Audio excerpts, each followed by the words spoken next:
कृषी विभागातील बदल्यांसाठी 20,000 ते 1 कोटी. धनंजय मुंडेंना किती? सुरेश धसांनी दिलं रेड कार्ड.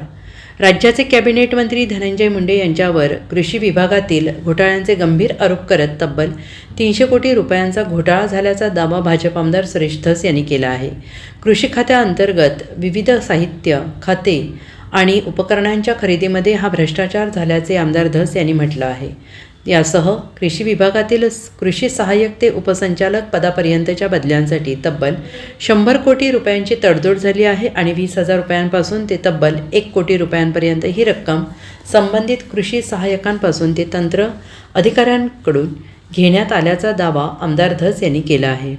आमदार धस यांनी या बदल्यासाठीचे रेड कार्डच प्रेसनोटमधून जाहीर केलं आहे. कृषी विभागात धनंजय मुंडे यांच्या कालावधीत बदल्या आणि पदोन्नत्यांचे दर खालीलप्रमाणे होते, असे सुरेश धस यांनी पत्रकार परिषदेतून उघड केलं आहे. रेड कार्डही त्यांनी पत्रकारांना दिलेल्या प्रेसनोटमधून दिलेलं आहे. आजारी असल्याने मंत्री धनंजय मुंडेंची भेट घेतल्यामुळे टीकेचे धनी झालेल्या आमदार सुरेश धस यांनी आज पुन्हा एकदा पत्रकार परिषद घेऊन वाल्मिक कराड आणि मंत्री धनंजय मुंडेंवर गंभीर आरोप केलेले आहेत.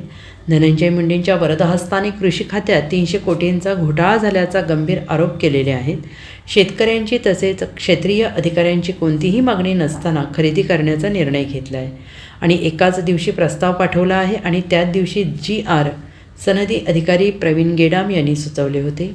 मुख्यमंत्री यांनी दिलेल्या मान्यतेनुसार उपसचिव संतोष कराड यांनी नॅनो युरिया, नॅनो DAP आणि गोगलगाय प्रादुर्भाव रोखण्यासाठी अग्रिम देण्यात यावा असे आदेश काढल्याची माहिती आमदार धस यांनी दिली.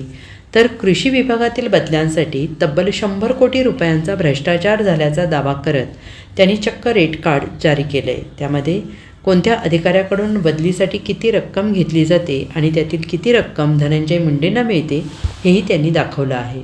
ते मला वाटतं कृष्णा खोरे महामंडळामध्ये मोबिलाइज ॲडव्हान्स मारून प्रचंड मोठं राजकारण झालं होतं. हे मोबिलाइज ॲडव्हान्स परत माननीय धनंजय मुंडे साहेबांनी आज अर्ज उद्या कर्ज या स्वरूपाने या ठिकाणी दिला आहे आणि त्यात काय काय चुका करून ठेवल्या ते मी पुढं या ठिकाणी आपल्याला सांगतो. महाराष्ट्र राज्य यंत्रमाग महामंडळ मर्यादित यांनी देखील 77 कोटी 25 लाख रुपयाची आवश्यकता असल्याचे पत्र कृषी विभागाला दिले 16 मार्चला. कृषी आयुक्तांनी 31 मार्चला लगेच निर्गमित करून टाकलं. 28 मार्चला 16 मार्चचा GR बॅगा द्यायच्यात ना, बॅग 6 बांधाची बॅग 577ला पुढे येईल. तर त्याचा 77 कोटी रुपयाचा 31 मार्चलाच पैसे ॲडव्हान्स या ठिकाणी दिले. तुम्ही बघा ना, मग याचं टेंडर कधी झालं, काय झालं ते पण पुढच्या बाबी.